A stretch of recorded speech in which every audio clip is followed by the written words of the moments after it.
Good day, this is Andy speaking. Welcome to a 2025 update to the Expert Field Medical Badge Testing Instructional Videos. This video depicts the Tactical Casual Combat Care Task 6, Detailed Physical Exam. This task is usually performed multiple times during a 105-minute continuous lane. However, because specific wound patterns and locations are selected by hosting units, the task in this video is shown in a standalone format. The video was recorded in September 2025 and tasks are performed to the June 2024 EFMB standards recorded in MEDCoE Pamphlet 350-10. A special thanks to the Lang graders for demonstrating this task and filming the videos. These videos were filmed to serve as candidate study guides during local training and testing and are not affiliated with the EFMB Test Control Office. Hello, I'm Specialist Crider. Today we'll be going over T6 for you guys. First things first, you're going to take BSI.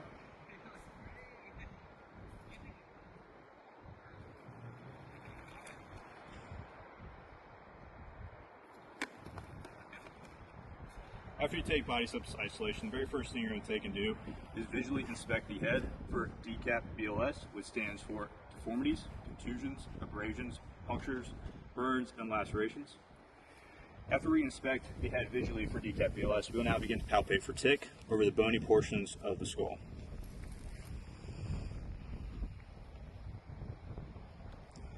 Okay. Now that we've palpated for tick, we can now begin our actual examination of the head. First things first, you're going to take and look for pearl and raccoon eyes. After we've done that, for training purposes, we'll state that we have saw a laceration to the right eye. With that, if you find an injury during a point during your detailed exam, you can take and treat it as long as you stay within that portion of your exam. So we're going to take and finish out our examination. And we're going to check the ears for CSF and blood and battle signs. We're going to check the nose for CSF and blood. We'll open the mouth and check for CSF and blood, any broken teeth, and any airway obstructions. Now that we've finished the examination for the head, we can now actually begin to treating the casualty. With an eye laceration, there are 4 things you must do prior to beginning actual treatment of the casualty. The first thing it will be is you're going to now elevate the head. After you've elevated the head, you will now take and perform a visual acuity. A simple visual acuity will do by just holding a certain amount of fingers and asking them to repeat how many fingers you're holding up. How many fingers I'm holding up? 2. Perfect. Now that you have performed a visual acuity, you will now use the acronym COBBLES. Do you wear contacts? No. Any objects in the eyes, bleeding and bloodshot, lacerations, extrusion, and swelling. Now you've performed COBBLES, you can now take and you're going to go ahead and identify what kind of injury this is. You have 2 different categories which this can kind of fall under. I would take and focus on the injury to the globe, because if you have any of the extrusions or foreign bodies to the eyes, you can now kind of classify it underneath. And then if you have any injuries surrounding the eye, will be the other one you can classify this as. You will have mutilage that will be indicative of this if you do have this injury. So now that you've classified this injury as, say, an injury to the globe, you can now take and begin treating. First things first is we're going to take and apply tape to the sides of the rigid eye shield.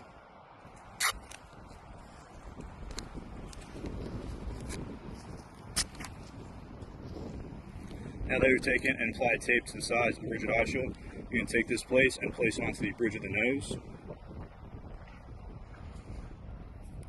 After you've taken and placed it onto the bridge of the nose, you will now circumferentially wrap with Kerlix around both eyes, ensuring that they are covered.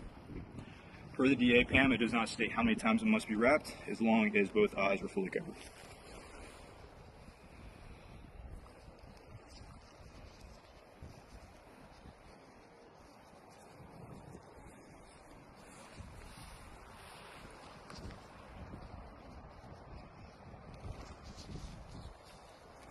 After it has been fully covered, you will now take, and you can either tuck the tail, or you can take and secure it with tape.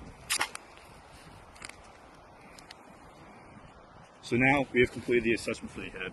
The next step we will take is now we'll move on to the neck. First thing we'll always do is inspect for DCAP BLS. And now we'll palpate for tick and step off along the spine. And that is all you have to do for palpation portion of the neck. The next 2 things we'll be looking for will be JVD, jugular vein distension, and tracheal deviation. For this EFMB, we've standardized that you do not need to indicate or state anything about a C-collar, so you do not have to do that for this step. The next thing we'll be taking a look at is the chest. Once again, make sure everything's fully exposed, and now we'll be inspecting for DCAP BLS. After we've inspected and looked, you can now get down and look for equal and bilateral rise and fall of the chest, along with progressive respiratory distress. After you've completed looking, you can now take and palpate. The only thing you have to palpate is along the collarbones and down the center part of the sternum. Now that you completed the looking portion and the palpation portion, all you have to do left is just listen.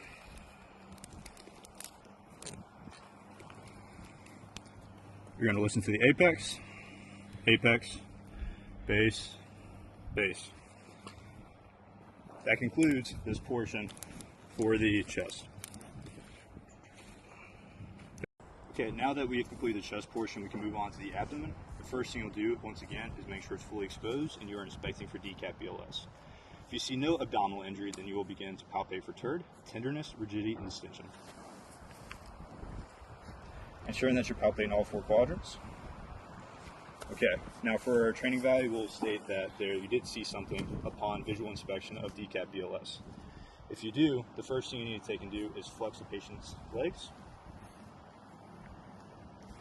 And then after you flex the patient's legs, the second part of position's casualty for an abdominal evisceration is going to be tilting the head either to the left or right. It does not matter.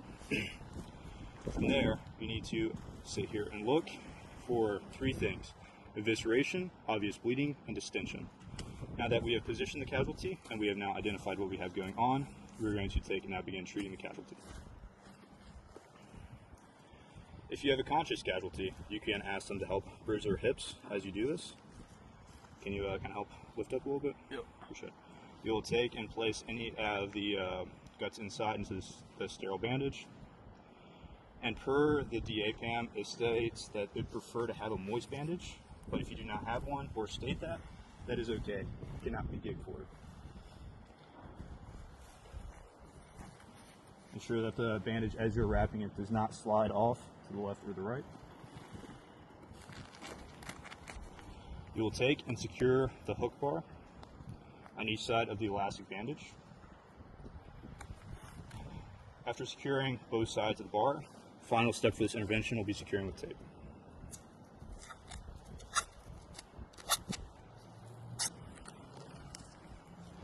After you secure with tape, you're now complete. Moving on to the pelvis, you will visually inspect for DCAP BLS even if this patient does have a pelvic binder. If this patient does have a pelvic binder, you will not take and palpate due to the already injured pelvis. But if he does not have a pelvic binder because it's not indicated in T4, you will now begin palpating the pelvis by gently pressing in. And now you are complete with the pelvis. The next thing you'll take and do is you will look to the perineum for MAP-B, mutilations, amputations, bruising, and pulling. After you've now examined that, you can now move on to the lower extremities. If you want, after treating the abdominal injury, you can take and lower his legs.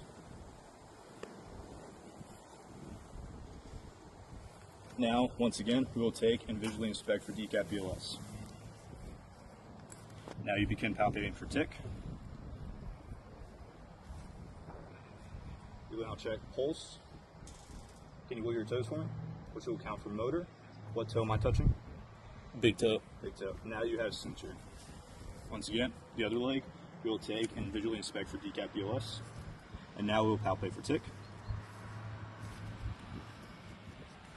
Okay, so once you palpate for tick, and the scrator will state that you feel crepitus, you will now take and continue on finishing out your lower extremity assessment by checking for pulse. Wiggle your toes. Checking for motor, and then now, what toe am I touching? Big toe. Okay, you're checking for sensory. Now that you've finished your lower extremity assessment, the next thing you need to do before you take and do any kind of treatment, you have to check for the pulse once again, and you have to double check for cap refill. After you've done that, you need to take and pad the bony prominence of the ankle. Measure on the uninjured side.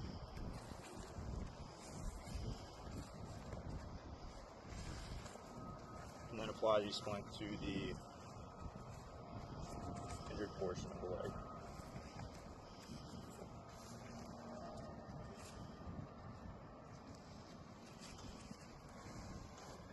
Now, for wrapping this, you must start from the lower leg and work your way up to the knee.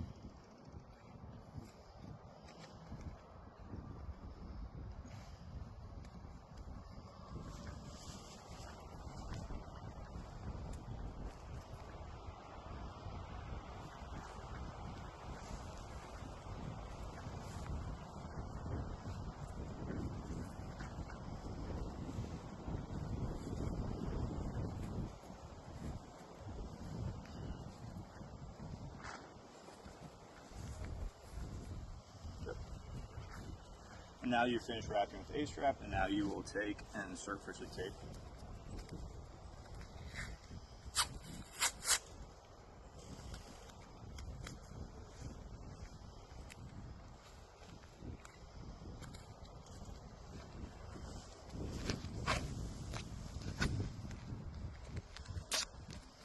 Okay. After you take and tape circumferentially, you'll take and recheck your pulse. But for the leg, you do not have to check the cap refill. Okay, moving on to the upper extremities. You're going to take, make sure everything's fully exposed. You're going to take and look, visually inspect it for decap BLS. And as your palpate for tick, check the pulse. Move your fingers. Good. What finger am I touching? Index. Index. Now you have your pulse meter sensor checked. You're now once going to again inspect for decap BLS, palpate for tick. Okay, at this time, if you have an injury to the arm, the grader will state that there is crepitus. If there is, once again, continue on with your assessment of upper extremities. You're going to check for pulse. Can you look at your fingers for me? What finger am I touching? Index. Index, perfect. So now that you have finished upper extremity examination, you can now actually begin treating the casualty. First things first, you're going to now take and position the treated limb with the uninjured limb. From there, next thing you need to take and do is visually inspect for any kind of jewelry, any watches, any rings. During test day, if there should not be any casualties with any jewelry on them, but still you need to check for that. You're going to next check for a pulse and then cap refill. Now that you've done that, you can now begin actual treatment of the injury. First things first, you're going to mold your splint, make sure there's a little roll in it. Measure on the uninjured arm, ensuring that the splint extends to the elbow. And now you apply it to the actual injured arm itself. Okay. You're going to support that for me. Thank you. Per the DA PAM for the arm, it does not state how it has to be wrapped whatsoever. Just as long as the SAM splint is properly adhered to the arm with the A-strap, and you can still check for pulse and cap refill.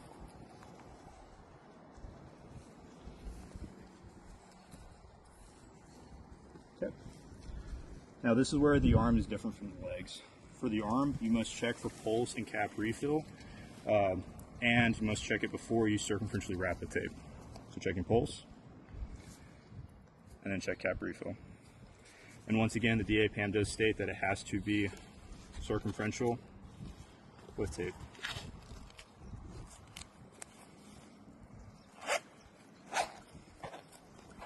And with that being said, circumferentially wise, it doesn't say it has to be more than 1.5 times.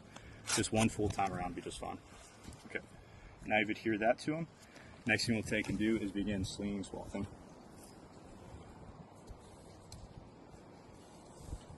You'll take, and you have your triangle, take your short portion of the triangle, and you'll take and tie a simple overhand knot.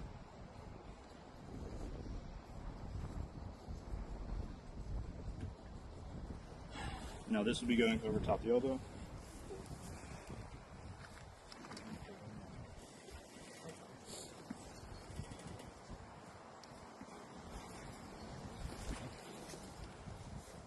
Ensure that they're crossing. This side is going to go over the neck so they can pull traction this way up, and this is going to keep the hand up.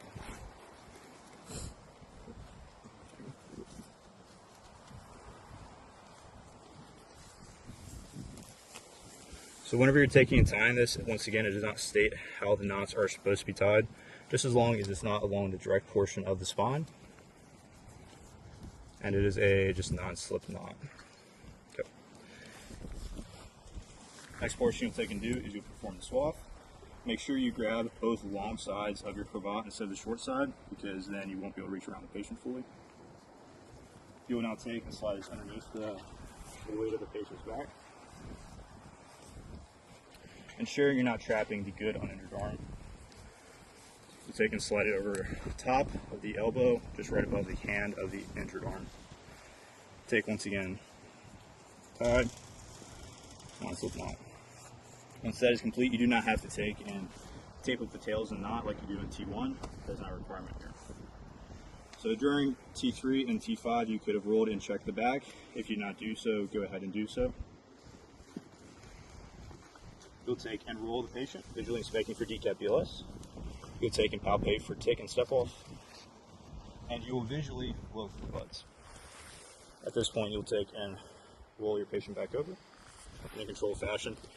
And then you will take and recess any and all interventions. So the eye, the arm, if you applied a notional IV, the abdomen, and the lower limb. It doesn't state you have to recheck pulses or anything, but as long as your intervention is still in place and holding, that's perfectly okay. From there, you need to take and get your next set of IV, your next set of vitals. At that point, you'll check your pulses bilateral. Go ahead and check for respirations. Take and attach your pulse ox, which will give you your SpO2 and pulse rate. Em, are you with me? Yep. Yep. Okay, so the patient is alert. Okay. What's your pain scale, sir? A 10 out? 5. A 10 out of 5. Okay, so now that we've completed all vitals, we can now take and we'll do our I5s every 5 to 15 minutes. So you're going to take, and that'll be your initial exam, your focus exam, your interventions, your vitals, your evac category. Before you move on to this patient, ensure that last and final thing is that he is fully wrapped up in hypothermia prevention, so you did not undo one of your prior interventions.